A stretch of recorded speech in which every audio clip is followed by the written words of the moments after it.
मेरा नाम अमजद है और मेरा ताल्लुक एक मिडिल क्लास फैमिली से है। अम्मी अबू दोनों सरकारी मुलाजिम हैं और हम 3 बहनें और एक भाई हैं। मुझसे बड़ी 2 बहनें नसरत और फायजा, फिर मैं और मेरे बाद हरीम जो सबसे छोटी है। बड़ी 2 बहनों की शादी हो चुकी और मेरी भी, वो अपने अपने घर की हो चुकी हैं। घर में अम्मी अब्बू और मैं, मेरी बीवी और हरीम होते हैं। ये कहानी उस वक्त से शुरू होती है, इससे पहले की जिंदगी एक सादा जिंदगी थी जिसमें कोई भी गलती शामिल ना थी। स्कूल से कॉलेज, यूनिवर्सिटी और फिर शादी, सारा कुछ एकदम ही हो गया। मैंने भी जिंदगी में कभी किसी खराबी की तरफ बढ़ने की कोशिश नहीं की थी। तालीम के 16 साल गुजरने के बाद मेरी फौरन से नौकरी भी लग गई। इसके लिए मेरे अब्बू की भरपूर कोशिश रही और मेरी नौकरी लगते ही मेरी शादी करा दी गई, जैसा कि ज्यादातर घरों में यही हुआ करता है। मेरी जब शादी हुई, जब मेरी उम्र तकरीबन 23 साल थी और मेरी बीवी यानी हिना की उम्र 18 साल थी और मेरी बहन हरीम की उम्र 16 साल थी। मेरी बीवी एक मासूम और सादा तबीयत की है और हरीम इतनी ही शरारती और नटखट सी, तो उसके बावजूद भी उन दोनों में गहरी दोस्ती हो गई थी और जिंदगी अपनी तमाम तर खुशियों के साथ गुजरने लगी थी। एक दिन मैं तकरीबन 2 बजे घर में दाखिल हुआ तो गर्मी का मौसम और शायद मई का महीना था। मैं जैसे ही घर दाखिल हुआ तो घर में खामोशी थी। मैंने यही सोचा कि सब सो चुके होंगे तो अपने कमरे की तरफ बढ़ता गया। हमारा घर 2 मंजिला है, 2 बेडरूम, ड्राइंग रूम, किचन और लाउंज नीचे, जबकि 3 बेडरूम ऊपर और हर कमरे के साथ अलग बाथरूम। मैं अपनी बीवी हिना के साथ ऊपर के पोर्शन में रहते थे। अम्मी अबू नीचे एक रूम में और दूसरे में हरीम होती थी। तो मैं लाउंज से गुजरा तो मुझे किचन में कुछ आवाज आई, जैसे किसी ने बर्तन उठा के रखे हों। मैं दबे कदमों किचन की तरफ बढ़ा। मेरा इरादा था कि जो भी किचन में होगी उसे डराऊंगा। हरीम और हिना तकरीबन एक जैसी ही थी। तब तक मैंने उन पर इतना गौर नहीं किया था। बीवी का तो जाहिर है सारा जिस्म देख चुका था, मगर बहन कैसी दिखती है ये कभी सोचा तक ना था। ये आम तौर पे ऐसी सोच को गंदगी और गलाजत ही समझा जाता है और ऐसा ही है। मैं जब किचन के दरवाजे में पहुंचा तो मुझे लगा कि मेरी बीवी हिना बर्तन धो रही है और उसकी बैग मेरी तरफ है। उसने वही कपड़े पहने हुए थे जो वो एक दिन कबल पहने हुए थी, लेकिन रात की गर्मजोशी के बाद सुबह उसने कपड़े बदल लिए थे और पुराने कपड़ों में उसे देखकर मुझे यही ख्याल आया कि उसने यही दोबारा क्यों पहने होंगे। मैं दबे कदमों आगे हुआ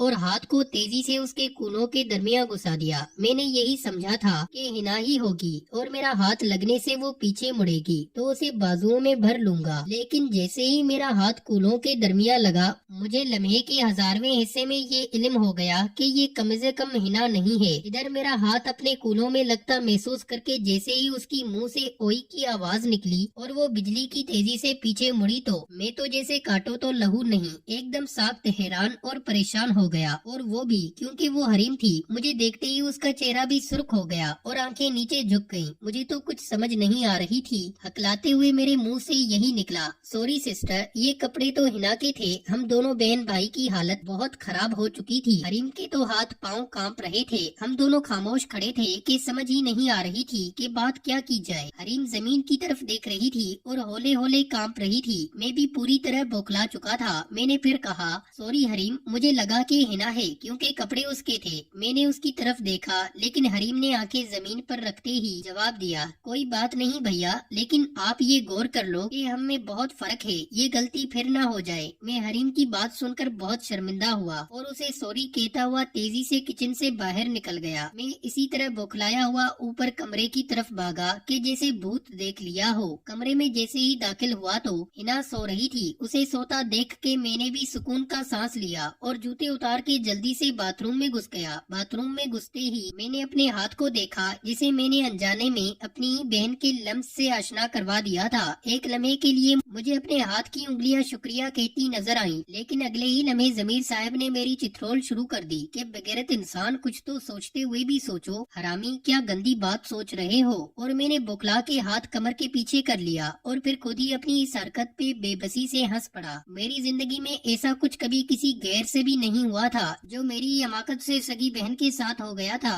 और मेरे वहमो गुमान में भी नहीं था कि हरीम ने हिना के कपड़े पहने होंगे, क्योंकि सबसे छोटी और सबकी लाडली थी और और उसकी अलमारी तो कपड़ों से भरी हुई थी, इसलिए मुझे 100% यकीन था कि ये हिना ही होगी। आमतौर पे दोपहर के काम वही करती थी। मैंने बाथरूम में नहाना शुरू कर दिया और एक बार फिर गैर इरादी तौर पर मेरी नजर मेरे हाथ पे पड़ी तो इस बार मुझे नीचे झटका लेता हुआ महसूस हुआ। इसने एक बार फिर मुझे परेशान कर दिया। मैं इस लम्हे ब लम्हे बदलती हालत से एकदम बहुत परेशान हो गया। मेरा दिल मुझे समझा रहा था कि जो हुआ सो हुआ, उसे अब भूलने की कोशिश करो, और ज़मीर भी मुझे डांट रहा था कि जो गलती हुई वो बस एक गलती थी और दोबारा ऐसा सोचना भी मत। लेकिन कोई एक और कुव्वत थी जो मुझे समझा रही थी। देखो मियाँ कितनी नरम है, ऐसी नरम तो तुम्हारी बीवी की भी नहीं है। देखो तुमने हाथ लगाया तो कैसे मक्खन के जैसे नरम और मुलायम थी। काश के छूने के लम्हात को जरा और तवील करते। इस कुव्वत के साथ फिर ज़मीर मियाँ मुझे समझाते कि बच्चे जो हो गया बहुत गलत था, लेकिन एक गलती थी, इसे दोबारा नहीं दोहराओगे तो अच्छा होगा, दोबारा दोहराओगे तो जलील हो जाओगे। लेकिन साथ वो कुव्वत भी मेरी बर्दाश्त का बराबर इम्तिहान ले रही थी कि काश तुम उसे पीछे से जपी डालते तो मजीद इस गलती का मजा मिल जाता। यानी एक हरकत ने मेरी सोच का सारा अंदाज ही बदल दिया था। खुद से लड़ते लड़ते नहाया और बिस्तर पे आकर गिर गया। हिना भी बदसुतूर सो रही थी। इन्हीं सोचों में तड़पते जाने कब मेरी आंख लग गई और मैं सो गया। मेरी जब आंख खुली तो मेरी बीवी मेरे ऊपर झुकी हुई मुस्कुरा रही थी। उसने मुझे आंखें खोलते देखा तो मुस्कुराते हुए मेरी नाक को अपने हाथ की उंगलियों से पकड़ते हुए बोली। मेरा सोना जाग गया और मेरे जवाब का इंतजार करने से पहले ही मेरे होंठों पे अपने होंठ लगा दिए। मैंने भी मुस्कुराते हुए उसको जवाब दिया। मैं हाथ आहिस्ता आहिस्ता नीचे करता गया। जैसे ही मेरा हाथ उसकी पहुंचा, मेरे जहन में एकदम हरीम का लम्स जगा और मेरे वजूद को एक झटका लगा। मेरी आंखें एकदम खुल गईं और मैंने देखा कि हिना आंखें बंद किए मेरे होंठों में मशगूल है। एक लम्हे में ही ज़मीर ने मुझे मलामत की और मैंने अपनी तवज्जो हिना की तरफ कर दी, लेकिन मेरे हाथ को बार बार यूं ही लगता जैसे कि वो हरीम को लग रहे हों। हिना से मुझे एहसास हुआ कि ये मेरी बहन की निस्बत छोटी है और उस पे गोश्त भी नहीं है। मैं अपने जहन को उस सोच से हटाता, लेकिन अगले ही लम्हे फिर ये सोच मेरे जहन में छा जाती। हिना इस सब से बेखबर मेरे होंठों में गुम थी और फिर एक गहरी सी सांस लेकर मेरे होंठ छोड़ दिए और मुस्कुराते हुए मुझे देखने लगी। जनाब आए और आके सो गए और मुझे बताया तक नहीं। एकदम सारी बात मेरे जहन में आ गई कि दिन में क्या हुआ था और मैं थोड़ा परेशान हो गया। वो इसी तरह मेरे ऊपर झुकी हुई मुस्कुरा रही थी। मुझसे और कोई जवाब ना बन पड़ा तो मैंने उसकी तरफ देखते हुए कहा, बस जरा कुछ तबीयत ठीक नहीं थी, सर दर्द था तो बस आके सो गया, और तुम भी सो रही थी और बाकी सब भी। उसने अपना एक हाथ अपने माथे पे हल्का सा मारा और मुस्कुराते हुए बोली,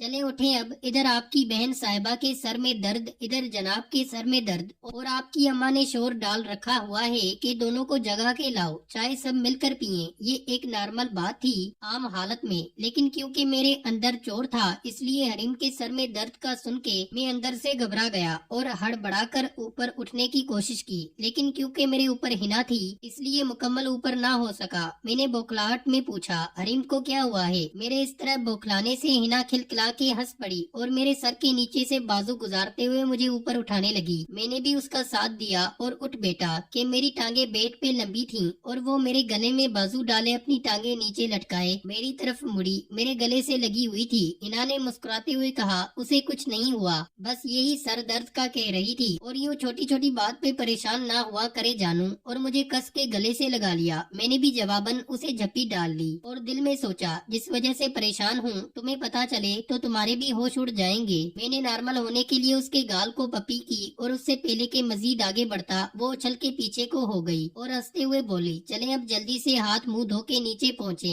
मैं हरीम को लेकर जाती हूँ। मैंने भी हंसते हुए उसकी तरफ बाजू खोले और उसे बाजुओं में आने का इशारा किया, लेकिन उसने मुंह से जुबान निकाल कर मुझे चिढ़ाया और दरवाजा खोल कर बाहर निकल गई। मैं भी जल्दी से बेड से उठा और हाथ मुंह धोकर नीचे उतर गया, जहाँ अम्मी लाउंज में बैठी हुई सब्जी छील रही थी। मैंने उनको सलाम किया तो उन्होंने जवाब दिया और पूछा, क्या हाल है, अब तबीयत कैसी है? उनकी नजर में माओ जैसी अजली फिक्र थी। मैं हंसते हुए उनके पास पहुंचा और उन्हें कहा, अरे अम्मी जी, अब मैं बिल्कुल ठीक हूँ, धूप में जरा सा सर दर्द हो गया था। अम्मी ने मुझे दिलासा दिया और मौसम को बुरा भला कहने लगी और फिर बोली, किचन में जाओ, मैंने तुम्हारे लिए शरबत रखा है, वो निकाल के पी लो और उन निकम्मियों से भी बोलो कि चाय लाएं। मैं अम्मी के पास से मुड़ा और किचन की तरफ जाने लगा। इतने में सामने से अब्बू भी आते दिखाई दिए। मैंने उनको सलाम किया और किचन की तरफ बढ़ गया। किचन के के दरवाजे पे पहुंचा तो दोनों दूसरी तरफ मुड़ी चाय बना रही थी और आपस में बातें कर रही थी। मेरी नजर पड़ी तो दोनों की कमर मेरी तरफ थी। मेरी नजर फौरन नीचे फिसलती हुई कहीं और चली गई और ये देखते ही मुझे बहुत अजीब लगा कि हिना की निस्बत हरीम की मोटी थी। हालांकि वो उम्र में हिना से छोटी थी, लेकिन ऐसा लग रहा था कि दो छोटे साइज के तरबूज किसी ने काट के पतली कमर पे लगा दिए हैं। उसकी निस्बत हिना की छोटी थी और लंबूतरी शक्ल में थी। मैं उनके पीछे किचन के दरवाजे में खड़ा बगौर उनका मुकाबला कर रहा था कि अचानक हरीम पीछे हटी और उसने किचन के काउंटर के नीचे बने दराज को झुक के खोला और उसमें से कुछ निकालने लगी। उसके इस तरह झुकने से पीछे से बाहर निकल आई और मुझे उसकी दरमियानी गली का इलाका वाज़ेह तौर पे महसूस हुआ। वो शायद 10 सेकंड या इससे भी कम वक्त झुकी थी, लेकिन मेरी नजर जैसे उस पे चिपक सी गई और वो जब ऊपर हुई तो उसकी कमीज और शलवार दोनों उसके दरमियान धंस गई और किचन के दरवाजे पे खड़े ही मैंने उस शलवार के कपड़े की किस्मत पे रश्क किया। मेरे दिल में अचानक ये शदीद ख्वाहिश पैदा हुई, काश मैं उस शलवार का कपड़ा होता। हर वक्त अपनी बहन के वजूद को महसूस तो करता। जितनी शिद्दत से मुझे ये ख्वाहिश आई थी, इतनी ही शिद्दत से मुझे शर्मिंदगी ने घेर लिया कि कमीने इंसान कुछ भी सोचने लग जाते हो। कुछ तो शर्म करो, बहन है वो तुम्हारी। इससे पहले के जमीर साहब मेरी ओर चित्रोल करते कि पीछे मुड़ के देखती हिना की नजर मुझ पे पड़ गई और वो हंसते हुए हिना से बोली, लो जी अम्मी का पैगाम आ गया। हरीम ने भी मुड़ के मेरी तरफ देखा और जैसे ही हमारी आंखें मिली, उसकी आंखों में मुझे शर्म और होंठों पे हल्की सी मुस्कुराहट नजर आई और वो दूसरी तरफ मुड़ते हुए बोली, अम्मी को बताएं बस चाय पहुंचने वाली है। मैंने भी कहा, अम्मी तो कह रही हैं इतनी देर में तो मैं पाए भी पका लेती थी जितनी देर इन लड़कियों ने चाय पे लगा दी है। मैं जाके बताता हूँ अभी कि कहती हैं 20 मिनट और हैं। मेरी बात खत्म होते ही हरीम फौरन पीछे मुड़ी और बोली, कोई जरूरत नहीं है मासी फितना बनने की, यहीं रुको और हमारे साथ ही चाय लेके जाना। उसके यूं कहने पे हिना और मैं मुस्कुरा पड़े और सच्ची बात यही थी कि उसकी फंसी कमीज देखने का मेरा भी दिल कर रहा था और बार बार मेरी नजर उस पे पड़ रही थी।